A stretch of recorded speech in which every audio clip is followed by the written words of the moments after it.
manger beaucoup. Ah, faut manger beaucoup pour Yom Kippour. Ah, jusqu'au dernier jour, faut manger. Je pense qu'on n'est jamais prêt. On va au Slichot le matin.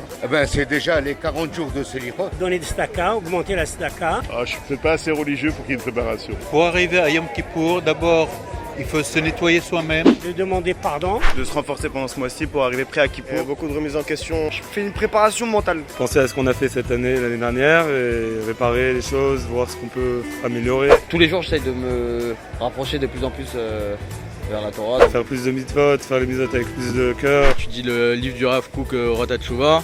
Ça me permet de me renforcer moi dans ma Tshuva et de comprendre encore plus qu'est-ce que c'est la Tshuva, comment on y arrive, etc. Augmenter dans l'étude, essayer de changer un peu ce qu'on a fait l'année passée, faire le bilan comme un patron qui fait le bilan de sa boîte. Quand on arrive à la fin, quand on sait que tu es arrivé à Arvit, tu es en train de faire Shema Israël, tu sais que tu as fini. Que Yom Kippour c'est fini, que le jeûne tout est fini. Mon meilleur souvenir de Kippour, c'est mon premier Kippour, parce qu'il était inattendu. Voilà. Simplement, il était inattendu et j'étais pas du tout dans le truc du judaïsme et ça s'est fait comme ça par hasard. À part la Birkat Kohanim avec mon père qui me prend sous le talit et puis voilà, non, pas de particulier, mais c'est déjà un très beau souvenir. C'est quand j'étais chez le rabbi. C'était dur physiquement, mais c'était extrêmement intense, extrêmement intense. Moi, je recevais par mes grands-parents à la Hermam un œuf, que c'est la coutume des Tunisiens, pour la fin de Kippour. Et quand on voyait ça, on savait que c'était la joie d'avoir fait le jeûne. Les chants c'est beau, c'est un moment où ça fait réfléchir, ça fait penser. Les slichot de l'année, là, c'est toujours sympathique. Il y a toujours une montée à Kippour, c'est quelque chose de très fort. Donc il y a toujours cette montée de Dieu qui est forte. De voir pas une seule voiture rouler, pas un seul scooter, plus rien, c'est un truc de... voilà quoi.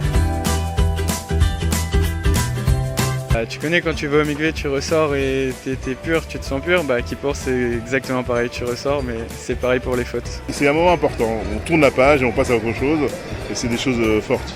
La sainteté. À la fin, on se sent bien, on se sent libéré, blanc. Un bien-être, une purge. Rester toute la journée dans une sina, déjà, prier toute la journée et tout, je pense que c'est beaucoup de mitzvot. On sent à la sortie de Kippour que bon, allez, on va repartir une nouvelle année, on repart avec des bonnes intentions. L'envie d'attaquer un truc bien, quoi.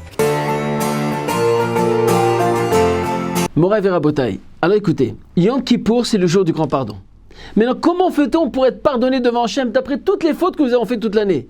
La clé, celle qui va nous permettre d'être pardonnés, c'est tout simplement d'enlever toute la haine que nous avons de toutes les personnes qui nous ont fait du mal. Que ce soit le mari, la femme, les enfants, les amis, toutes les personnes. D'enlever toute la haine, de pardonner à 100%, que le cœur soit tout à fait pur devant Hachem. Et à ce moment-là, quand on rentre dans Yom Kippour, un jour de mikvé Israël, un jour de mikvé pour se purifier, on va venir devant Hachem avec le cœur tellement pur et on va dire à Kadosh Baruch Hu, je t'en supplie, pardonne-nous. Alors Kadosh Baruch Hu, il dit de la même façon, mida keneged mida, mesure par mesure, parce que tu as vraiment pardonné pour toutes les personnes qui t'ont offensé. Alors même toi, si tu m'as offensé toute l'année, alors je suis prêt à te pardonner. Et à ce moment-là, on aura le cœur tellement proche devant Kadosh Baruch Hu, on pourra tout demander. C'est le moment, Rabota, qu'il faut demander tout pour qu'il y ait toute la bracha Bezrat Hashem durant toute l'année.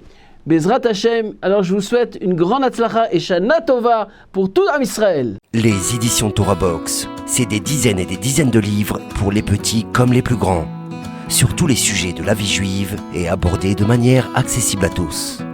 Paracha, histoire pour les enfants, construction personnelle, couple, Shabbat, fête juive, biographie. Chaque mois, c'est 2 nouveaux livres édités, vendus au prix les moins chers du marché et livrés partout dans le monde. Il vous suffit de les commander sur le site Torah Box à tout moment, pour les offrir à votre communauté, à vos proches ou pour renforcer vos connaissances avant les fêtes. Les éditions Torah Box, des livres sur mesure pour vous.